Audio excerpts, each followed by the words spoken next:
I should have corrected her. I should have laughed it off, made a joke, or at the very least said something. But I didn't. Because the way she said it, breathless, low, like a secret unraveling in the dark, I wasn't sure she was talking to me, or to someone she still dreamed about when no one was watching. It started on a humid summer night, the kind where the air clings to your skin like anticipation. I was at my friend Jamie's rooftop party in Brooklyn, string lights flickering above us like lazy fireflies, music thumping somewhere in the background, the scent of grilled peaches and spilled bourbon curling through the heat. I didn't want to be there, but she did. Ava. She was the kind of woman who made you believe in gravity again. Curves like questions you wanted to answer with your hands. Eyes that didn't just look at you, they saw you. And when she smiled, it felt like she was giving you something forbidden. We weren't together. Not officially. We weren't anything, really. Just late-night texts and morning-after regrets. But there was a pull between us, magnetic, chaotic, stupid. I think we both liked the danger of it. The not knowing. The pretending. That night, she wore a dress that made time stutter. Deep burgundy, silk, the kind that slid off a shoulder like an apology you didn't want to accept. Her laugh cut through the noise of the party like a blade. And even though I tried not to look, I couldn't stop. I never could. She found me leaning against the rail, sipping something cold and sharp, watching the city sweat beneath us. You always look like you're somewhere else, she said. I shrugged. Maybe I am. She came closer. Too close. Her perfume was warm and dark, like jasmine left to steep in secrets. Well, she said, touching my arm like she owned the story of my skin, come back. We didn't kiss. Not then. But something passed between us. A promise, a dare, maybe just hunger. Later, much later, when the party had thinned and the world had slowed to just the hum of cicadas and the clink of ice in half-empty glasses, we found ourselves in Jamie's spare bedroom. Lights low, her breath uneven, my hands cautious. And then she said it. That name, not mine. Whispered like a prayer, like a habit she couldn't break. And God help me, I answered. I didn't sleep that night. Not because of what we did, though the memory of her skin brushing mine still haunted the sheets, but because of what she said. Or rather, who she said. His name. A name I didn't recognize. Not a friend. Not a joke. Not some slip of the tongue you could blame on too much whiskey. It wasn't my name. But it had weight, like someone she had once loved so deeply that the syllables still lived inside her, waiting for the right, or wrong, moment to escape. And when she said it, her eyes were closed. That was the part one couldn't forget. I lay beside her in the early gray of morning, her back warm against my chest, the city still dreaming outside the window. My arm rested around her waist, but suddenly it felt like I was holding someone else's place. Like I'd stepped into a scene halfway through the movie, pretending I knew the lines. She murmured something in her sleep. I didn't catch it. Part of me didn't want to. I kept waiting for her to wake up and realize. To turn toward me with wide eyes and shame thick in her voice. But she didn't. When she finally stirred, stretched like a cat in a sunbeam and looked at me with that sleepy, velvet gaze, there was no apology. Just, you stayed. And I nodded. Because of course I had. We moved slowly that morning. Coffee. Bare feet on hardwood. Her fingers brushing mine just long enough to make me think she felt something. She wore one of Jamie's oversized t-shirts, and it made her look innocent in a way I knew she wasn't. I wanted to ask her, who was he? The man whose name lived in her mouth like a ghost. But I didn't. Instead, I told myself it didn't matter. That names were just sounds. That maybe it had meant nothing. A slip. A dream. I lied to myself so well, I almost believed it. Until I saw the way her face changed when she looked at her phone. Her smile faltered. Her thumb hesitated. And something cold slid down my spine. I didn't ask. But I knew. Whoever he wasn't gone. And I was just the one who answered when he couldn't. The thing about pretending not to care is, your body always betrays you. That entire week, I told myself I was fine. That what happened in Jamie's spare room was just a moment. A beautiful, confused, slightly drunk mistake. I had no right to expect anything from her. Not clarity, not commitment, certainly not a clean heart. But I wanted to. God. I wanted to be the name she whispered on purpose. We didn't talk for 3 days. No texts. No calls. Just silence. The heavy, loaded kind that echoes even in a room full of people. And yet I saw her everywhere. Her laugh playing in someone else's voice. her scent in the collar of my jacket. That dress, in every flash of red silk I passed. And then, on Thursday, just after midnight, she called. Her voice was quiet, breathier than usual, like she'd been crying, or, worse, like she'd just finished something that wasn't meant for me. "Are you awake?" she asked. I could have said no. I could have let it ring out and fade. But I didn't. You don't ignore a match when you're already soaked in gasoline. "Yeah," I said. "Come over." She did. In 20 minutes, she was at my door, hair pulled back in a messy knot, hoodie too big, legs bare. She looked like she didn't know who she wanted to be that night. But I welcomed her anyway. We didn't touch. Not right away. There was this charged stillness between us, like we were standing on opposite sides of a mirror, each waiting for the other to make the first crack. She walked into my apartment like she'd been there 100 times before. In some ways, she had. Not this one, maybe, but others. Other nights, other versions of me. Always returning. Always running. I didn't mean to say it, she whispered eventually, curling up on my couch, staring at the floor. I sat beside her, my heart already trying to make sense of a truth I hadn't heard yet. "Then why did you?" A pause. Then she looked at me. And that look, it wasn't guilt. It was something far worse. Longing. "Because I missed him," she said. "And for 1 second, it felt like you were him." I swallowed hard, a cold flicker of jealousy crawling up my spine. But underneath it, something else, a strange, twisted satisfaction. "Do you want me to be him?" I asked. She didn't answer. But when she leaned in, slow, trembling, like a tide she couldn't fight, our lips met not like a kiss, but like a question neither of us wanted to ask out loud. And when her hands moved beneath my shirt, when her breath caught against my neck, I knew I wasn't the only one pretending. We weren't making love. We were both reaching for someone who wasn't there. I don't remember how we got to the bedroom. 1 minute she was on my couch, legs tucked under her, hoodie slipping off one bare shoulder. Then suddenly we were tangled in shadows and breath and the sound of my heartbeat pounding against the silence. It wasn't rushed. It wasn't slow either. It was inevitable. She kissed me like she was angry at herself, like she didn't know whether she wanted to forget or remember. Her lips were demanding, pulling, searching, not for pleasure but for proof. Her hands slid over my skin like she was reading a story she'd already lived and didn't want to believe again. Every touch was both a lie and an apology. And I let her. I let her take what she needed. Because I needed it too. Her fingernails left no lies. They trailed down my back, slow and deliberate, as if she was trying to mark something, stake a claim, or erase someone else's. I couldn't tell which. Maybe both. My breath hitched when she whispered my name this time, my real one. But it didn't feel victorious. It felt careful, chosen, like she was overcorrecting, like she was afraid of slipping again. But I didn't want to be her substitute. I wanted to be the reason she couldn't sleep. I pulled away slightly, just enough to look at her. Her eyes were dark, unreadable, but her lips were parted, breath shallow, chest rising with quiet desperation. "What are we doing?" I asked. Her fingers slid into my hair, ruining each other. There was no hesitation in her voice, no apology, just pure, honest surrender.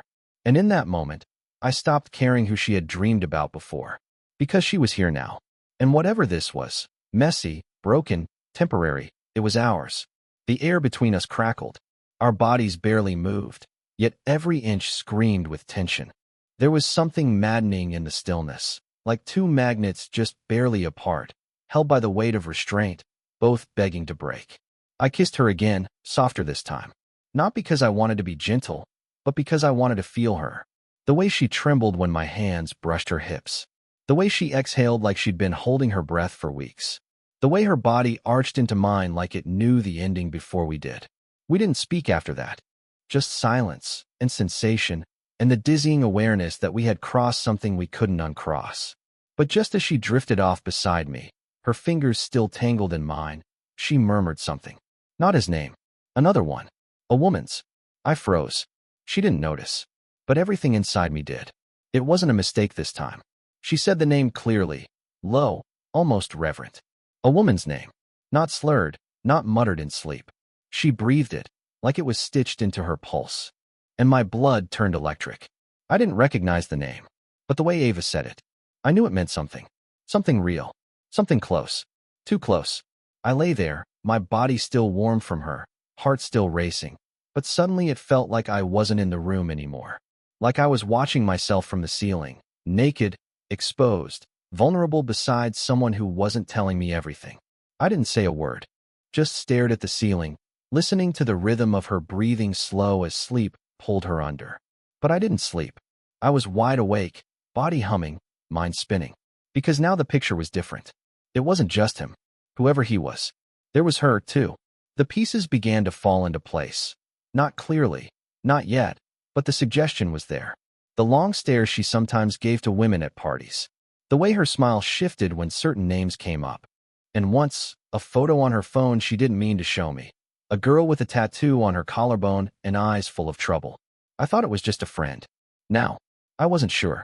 By morning, she was back to being the Ava I knew. Playful, mysterious, slightly cruel in the way beautiful people can be when they know you're hooked. She stood in my kitchen, one of my t-shirts falling down one shoulder, sipping coffee like it was her house. Like I was the guest. "You're quiet," she said, giving me a sidelong glance. I shrugged. Didn't sleep much. She walked over and set her mug down beside mine. Close enough to touch, but not quite. Then she leaned in. Regret. My eyes found hers. Curiosity. She paused, just long enough to know that I knew. Her smile softened. Careful. That's how it starts. And with that, she kissed me on the cheek, slow and deliberate, then walked out the door like she hadn't just cracked something open inside me. But the truth was now a spark, and it was catching. I needed to know who she was, and why Ava said her name like it still burned on her skin. It didn't take long to find her. I didn't even have to ask Ava. All I had to do was look. The name she whispered, that name, kept echoing in my head. It wasn't common, but it wasn't obscure either. And in a city like this, everyone's life overlaps more than they realize. Instagram made it easy. A few mutuals, one tagged photo, a scroll too far, and there she was. Lena. She wasn't what I expected. She was worse. Dark curls that fell just past her collarbone. That tattoo, delicate black script, resting right beneath it, like a secret invitation. Her eyes were sharp, feline, with a kind of playfulness that could undo you before you knew you'd been touched. Every photo was like a dare, like she knew exactly what she did to the lens and to anyone watching. And there she was, arm wrapped around Ava in a handful of those photos. Casual, intimate, too familiar. Their smiles didn't feel like friendship. They felt like aftermath. I stared at that screen longer than I should have. My pulse was doing things I didn't understand. It wasn't just jealousy, it was something darker. Like I'd been left out of a story I thought I was writing. That night, Ava texted me again. Drinks tonight? Just us. I said yes before I could think. She picked the place. A dim, hidden bar in the Lower East Side. Low lighting, leather booths, music that you didn't hear until you leaned in close. She looked dangerous that night. Black slip dress, red lips, hair pulled back like she was daring someone to try and undo her. I didn't ask about Lena. Not at first. But then, somewhere between the second drink and the first real silence, I did. Who is she? Ava blinked, her smile faltering for a heartbeat. She didn't ask who. She knew. She's complicated. So are you, I said softly. She swirled her drink.